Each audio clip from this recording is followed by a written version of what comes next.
काला पानी की कहानी। राहुल और उसकी मित्र माया दोनों बेंगलुरु में एक बड़े शहर में रहते थे।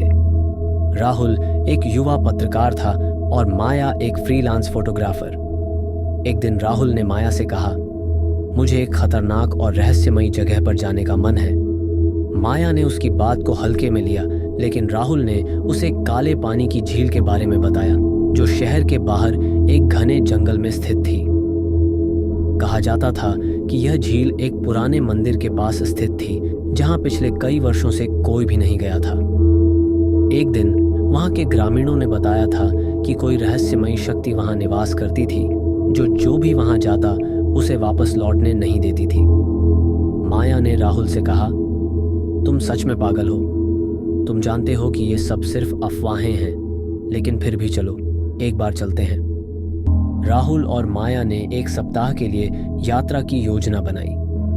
वे जंगल के किनारे एक छोटे से गांव में पहुंचे, जहां से झील की दिशा का रास्ता बताया गया था।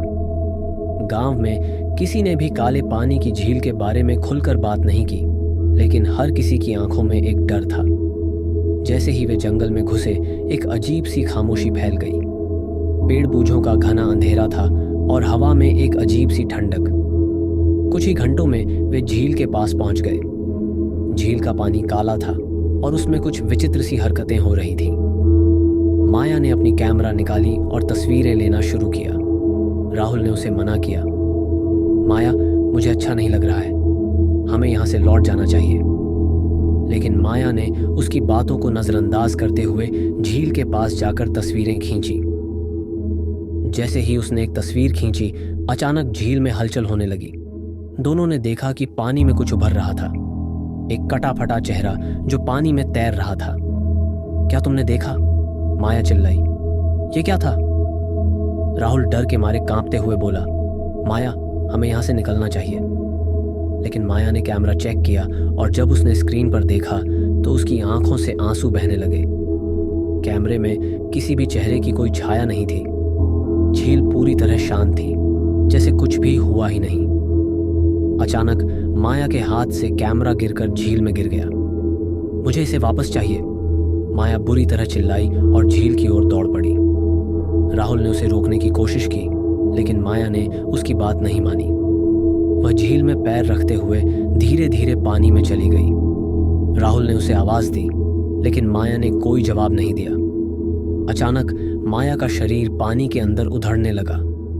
उसने हाथों से झील के पानी को पकड़ने की कोशिश की, लेकिन वह जैसे जकड़ ली गई थी।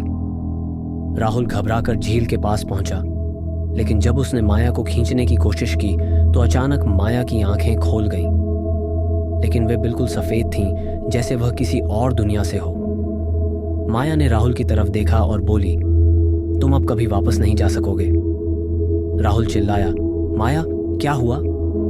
लेकिन माया कुछ नहीं बोली, बस एक खौफनाक हंसी हंसी और फिर धीरे धीरे पानी में समा गई। राहुल ने जोर से पानी में कूदने का प्रयास किया, लेकिन पानी ने उसे अपनी गिरफ्त में ले लिया। अगले दिन कुछ ग्रामीणों ने जंगल में खोज शुरू की, लेकिन राहुल और माया दोनों का कुछ पता नहीं चला। सिर्फ काले पानी की झील वहीं वैसी की वैसी थी, जैसे कुछ हुआ ही ना हो।